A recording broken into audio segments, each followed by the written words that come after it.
Nick, you painted your Void Dragon white? You must be crazy. Well, yes, I did, and today I'm going to show you how you can paint your Void Dragon white, and it's easy to do. It's coming right up. Necrons! Nick speaking, and welcome to this video. Right, today we are going to paint the Void Dragon. As you can see, I've got it in 5 pieces here. I'm going to paint it and then just glue it together afterwards. This should make painting a bit easier. Now, I must admit, I had no idea how I was going to paint this Void Dragon. I just couldn't work out a colour choice. I knew I was going to paint the little rocky sections black stone like I did on my monolith. I also knew I was going to paint the lightning type effects green like I did on my Silent King. But the actual C'tan itself, I wasn't too sure how to paint it. I looked at all the artwork, I looked at how a lot of people around the internet had painted theirs, but I wanted mine to be slightly different. I have done a conversion on mine, changing the right arm and also putting some green stuff into position where the muscles have changed. And as I said, I wanted mine to look a bit different. So I came up with the idea of painting him white. Not an easy task, I know. However, I was quite confident that I could do it. So the first thing I did is went outside and I primed my miniature with a grey primer. Obviously, I'd previously primed it black before I knew what colour I was going to paint it, but it's much easier to paint white over a light primer. So I sprayed it grey with just a cheap primer from Wilko, and it did the job nicely. And now we are ready to paint our Void Dragon. Now, when you have a different primer, a light primer and a dark primer, and you paint over the top, the main colour that you paint over can have a different saturation because of this. So all of the lightning effects and the black stone, for example, I wanted to be undercoated black. Now, as you can see, I've also painted the headdress section as well black, just on the top there, because I'm going to have that a metal colour, and it's just much easier to paint metal over the top of black, especially how I paint it. Once that was done, I just dry brushed the join between the black and white just to give me a nice transition for when I paint that later. So we are ready to start painting the next stage, and I'm going to paint the metal section. So this will be the canoptic creature on his back, his headdress, and also the wings. So what I'm doing here is dry brushing the miniature with Iron Breaker. I'm just gently going over the black. The idea is to dry brush it and leave the black in the recesses to give me that contrast, which means I don't have to wash the miniature because the black is already there. So as I said, I did this all over the metal sections, and when it came to doing the tail, I had to be obviously very careful. You don't want to break anything because they are sort of quite fragile pieces. So yeah, just be really careful, especially when dry brushing, because you tend to be a bit harder on the miniature. Now, once that was done all over the metal areas that I wanted to be metal, I went in and did exactly the same, but this time with Runefeng Steel. So just dry brushed over the top. This really finishes the metal look off. You still get a sort of worn down metal look with the black in the recesses. It also helps with the contrast, and yeah, just do this all over those metal sections. Now, dry brushing can be a bit messy, so the next stage is to clean up the mess. So I went in with the black paint and I just painted it over any areas that the metal got to that I don't want it there. Yes, you could paint with your primary colour over the top of that. However, when you paint over the top of it with your next colour, it does give you a different look to painting over just black. So it's good to black in all of those areas. Now, of course, I've painted the scarabs all over the base and also the metal sections on the black stone rocks as well. So there's a fair bit of metal work here just to touch up, but I do that and we're ready for the next stage. And next we are going to paint all of the black stone areas, the rocks, with Incubi Darkness. I love this colour, it's a really nice colour.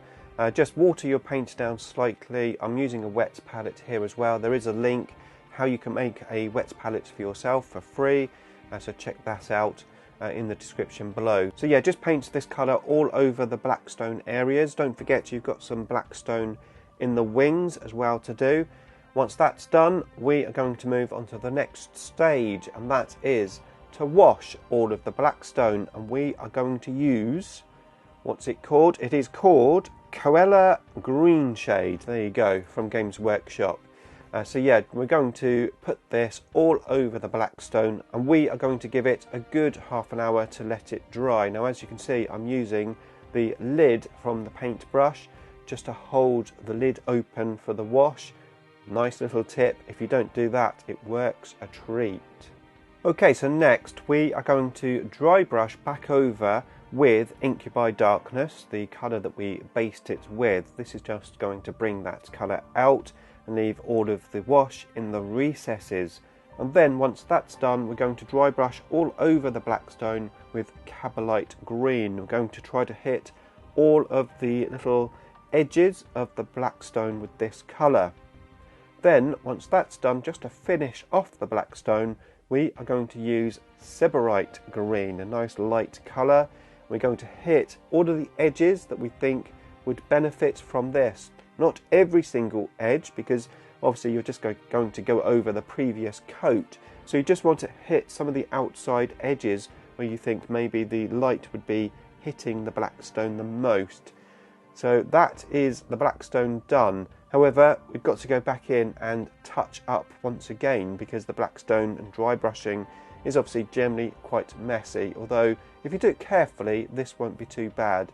So I'm just going to go in with some Iron Breaker, and I'm just going to gently go over any of the metal sections that's got any green on.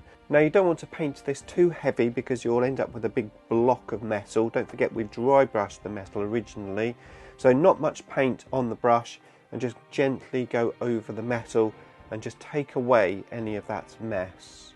Okay, so once that's done, we are going to use Warp Stone Glow, which is a very nice Necron green. Going to put that on a wet palette. We are going to paint all of the areas that we want this colour. That does include the little scarab eyes. So I'm going to paint the lightning effects, little scarab eyes. We are going to paint the tendrils in between the wings, and we're going to use a little bit of water in this paint. The idea is to do 2 thin coats rather than 1 thick coat, so we get a nice smooth finish. And that is all of the green done. Now, I was starting to think about how I'm going to paint this C'tan at this stage, because I know I want him white, of course, but how do I want his staff? Because his staff, I mean, I could have painted that a metal colour. I could paint it green. I'm not really sure at this stage. Originally, I was thinking I was going to have a green all going through the C'tan. So where the lightning goes in and it meets his heart, I was going to have a green heart.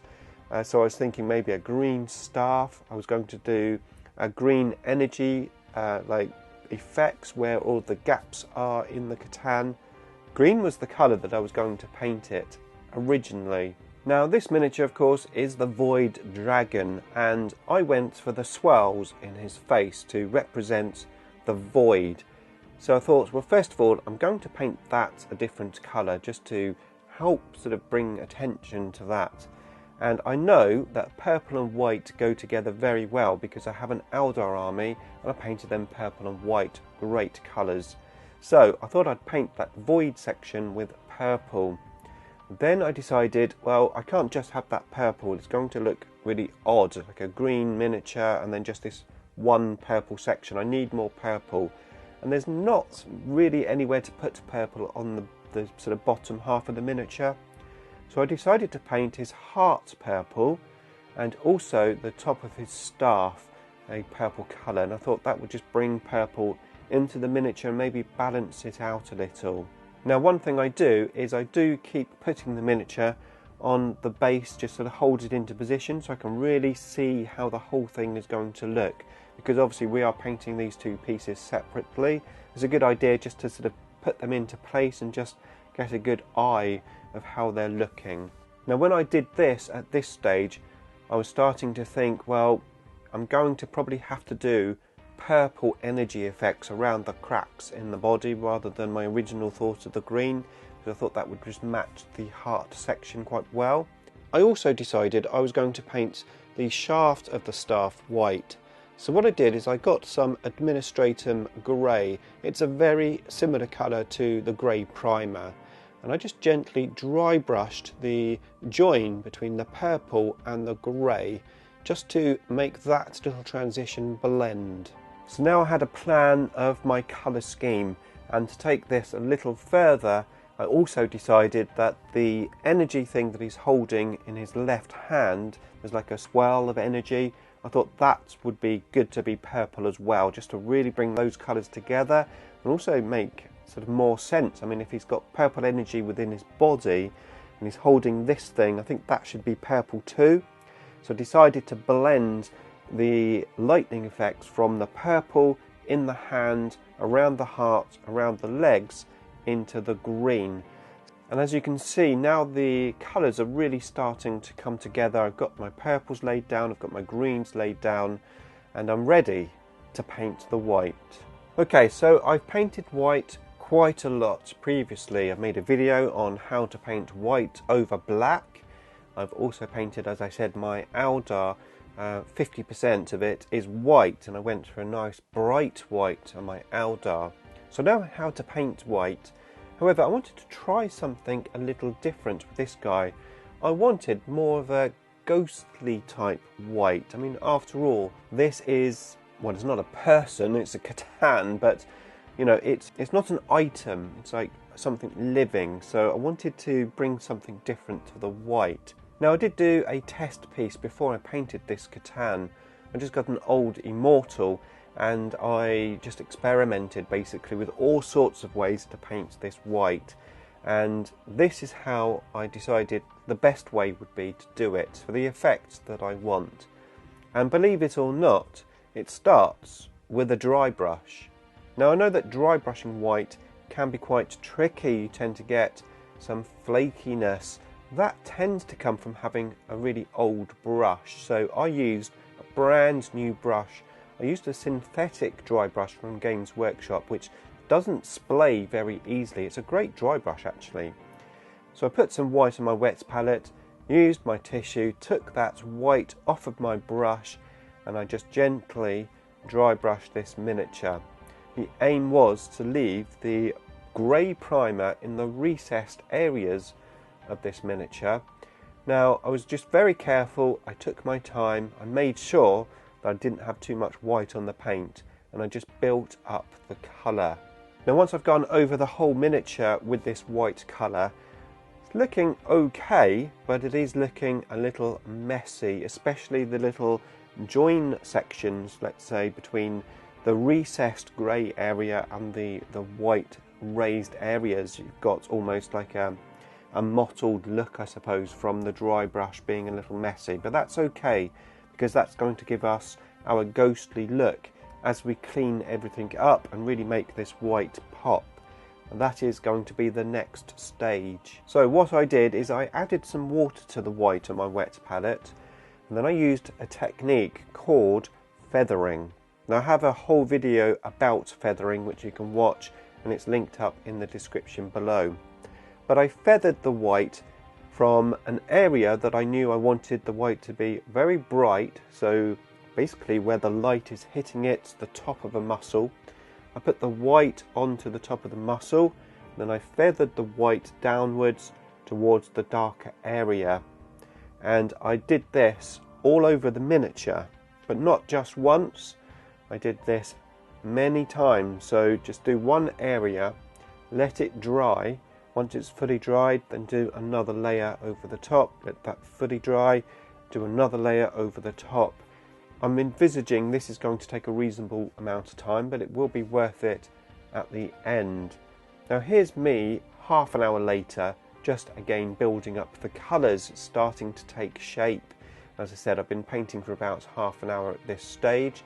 I'm doing exactly the same, just putting the paint in the areas that I want it to be bright white, and then just feathering out the paint so that it goes into the recesses. We of course have some very big muscles like the top of the shoulder and the pecs, and those muscles will of course take a little bit more white and a little bit more work than maybe some of the smaller muscles. So so the smaller muscles may not take as many passes to get them looking good. So here we are, so I've been painting for another 2 hours. As you can see, the white is really starting to look quite bright now. And where I've been feathering the white into the grey, those sort of mottled grey effects from the dry brushing have disappeared. We've got quite a nice bright white, but also a ghostly white, where we have those nice natural shades from building up the colours with that initial dry brush.